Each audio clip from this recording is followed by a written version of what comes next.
Boroda, good morning. How are you? It's good to be with you again. It's been a busy old week. Had some really high, lovely, gorgeous moments and some trickier ones, but hey, that goes with the territory, doesn't it? There's such a lot of change going on at the moment. There's a lot of change for me as I try to get to know new people and new routines and new ways of doing things, and all of that is really wonderful to do. But it's change. Change takes some energy, doesn't it? And then, of course, we've got these much bigger changes that are happening with the formation of new ministry areas and all that entails. And I find so much of that very, very exciting. But I'm also aware that there is some anxiety and some caution from people. And I think that's right. Because it's new, it's change, and change brings with it so many thoughts, doesn't it? It brings with it anxiety and fear. It also brings with it excitement and hope. And I suppose that's what I want to talk to you about this morning, because the changes are coming and we're going to make them work for us. And I think there is so much about the new structure that we should be celebrating and be hopeful about. I think it offers us a huge amount of new energy and ways of anticipating doing work within our communities and being a more missional group of people and becoming better disciples as we do things together and more collaboratively.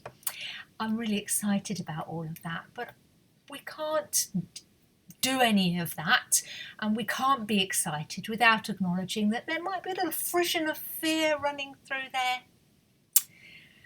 So I want to just tell you one tiny little bit of one of John's letters at the end of the New Testament.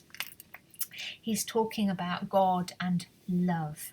He says, God is love, and those who abide in love abide in God, and God abides in them.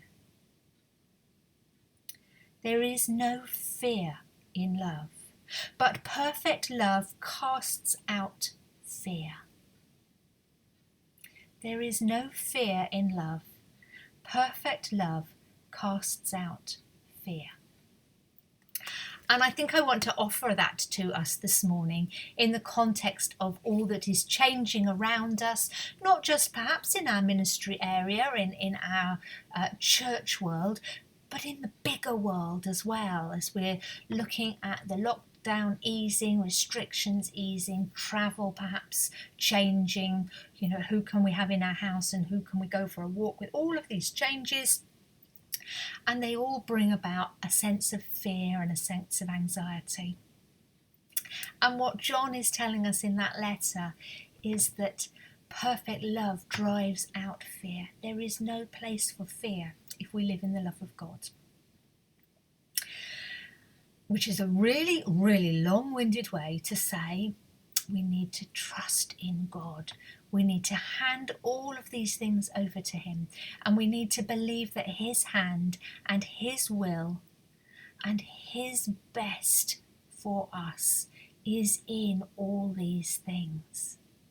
If we hand these over to God and listen to him, pray to him, and respond in a Christian way, we will be doing our absolute utmost to do everything and to make these changes in the context of the love of God and not in the context of humanity and fear. It's a big old thing to do, isn't it? And I am a work in progress like the rest of us.